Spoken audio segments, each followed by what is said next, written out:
Everyone on the internet is having the same exact problem. We all need more Queen's Gambit right now, and unfortunately there's no more to be had. Trouble. Curse you, Netflix, and your limited series. It's okay though, because Netflix does have a ton of other great shows featuring cerebral plots, period pieces, and strong female leads that can help fill that Beth Harmon-shaped hole in your life.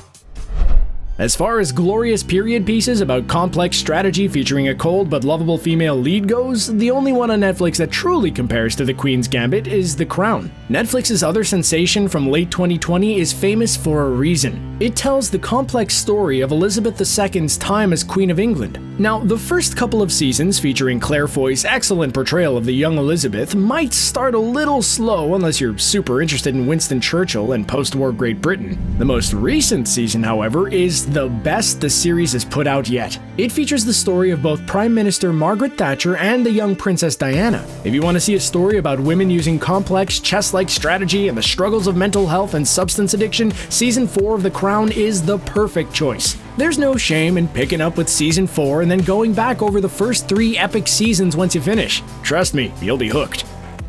One of the most addictive parts of Queen's Gambit is the way it beautifully recaptures 1950s and 60s Americana. The show so perfectly depicts this era that it sometimes feels as if you could step through your television and into one of the glamorous hotels Beth visits on her journey to become a chess champion. This level of immersive period piece is rare, but luckily Netflix has dropped another show that offers the same. Ratched, the series from American Horror Stories' Ryan Murphy, serves as a prequel to One Flew Over the Cuckoo's Nest, and its most interesting character, the cold nurse Ratched. That's my peach. Now, I've got to admit that Ratched isn't as tightly plotted as Queen's Gambit, but it may actually be more beautiful than QG is. It's also hard to top Anya Taylor-Joy as a lead actress, but anyone who's ever seen something with Sarah Paulson in it knows that she is universally reliable as a fascinating performer. Sure, we could all pretend like the things we love about Queen's Gambit are the chess, the time period, or the relationship drama. I have no problem admitting that what I love about QG is Anya Taylor-Joy's haunting and provocative performance as Beth Harmon. She is a true up-and-coming star who has already blown audiences away with movies like The Witch, Split, and Thoroughbreds. If you haven't seen those, definitely give them a watch. You can skip Glass and the New Mutants, though. Really, if you want another television series with Anya Taylor-Joy, the best one to watch is Peaky Blinders. She may only appear in Season 5, but if you started right now, I bet you'd get so hooked that you'd forget why you started it in the first place by the time you get there. It is a fantastic series about a rough British street gang that features actors like Cillian Murphy and Tom Hardy. It's definitely one of the better Netflix binges. Now, I can't be the first person who's told you this, but La Casa de Papel, otherwise known as Money Heist, is the best hidden gem on Netflix. Imagine it like one of Beth's chess games, only the board is a bank heist and the pieces are bank robbers and hostages. It's a truly addictive series that snatches you up in the first few seconds and never lets you go. Trust me, if you start watching it today, you can join the legion of fans like me who are constantly flooding every comment section like, "Have you seen Money Heist yet?"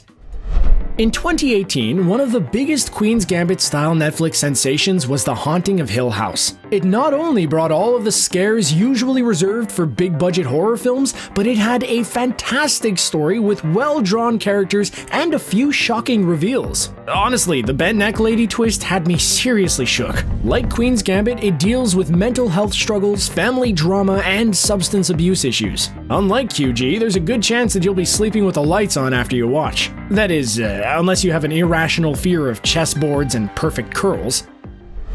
One of the best parts about Queen's Gambit was the plotline about Beth and her mother using chess to overcome their financial obstacles after being utterly abandoned by Beth's loser of a stepdad. While it was great that they had Beth's genius chess skills to rely on, not everyone can be so lucky. That's why the characters in Good Girls had to rely on something else entirely: crime. The show, featuring Christina Hendricks, Mae Whitman, and Retta, is an endlessly entertaining trip through the suburban criminal intrigue as these moms take their lives back at gunpoint. Naturally, the trio sinks deeper and deeper into trouble as the series goes on, but you never stop rooting for them. Their lives would have been so much easier if they just played chess, though. That's the moral of that story. Comprende? One of the first hits to drop on Netflix in 2020 was a remake of the Bram Stoker classic Dracula.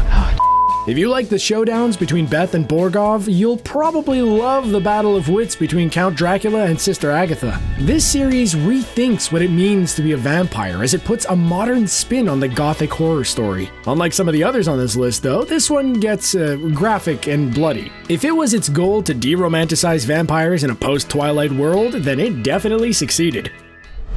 Beth Harmon is somewhat a woman out of time in Queen's Gambit. Her fierce determination and incredible chess skills elevates her beyond what was expected of women of that day. In fact, most of the time this is brought up to her, she seems annoyed that it's even a factor in the story of her chess excellence. In a similar fashion, Outlander's Claire Randall is thrust into 1740s Scotland, where she has to prove herself as a gifted combat nurse from post-World War II. This series trades the gorgeous locales of the 1960s with the timeless Scottish Highlands during the Jacobite Rebellion. This story will take you through Scotland, France, England, and even to America as Claire and her love interest Jamie navigate the complex troubles of the late 1700s. If this sort of thing lands for you, The Last Kingdom and Call the Midwife will likely be good follow-ups. Beth Harmon is one of the most complex female characters on television right now.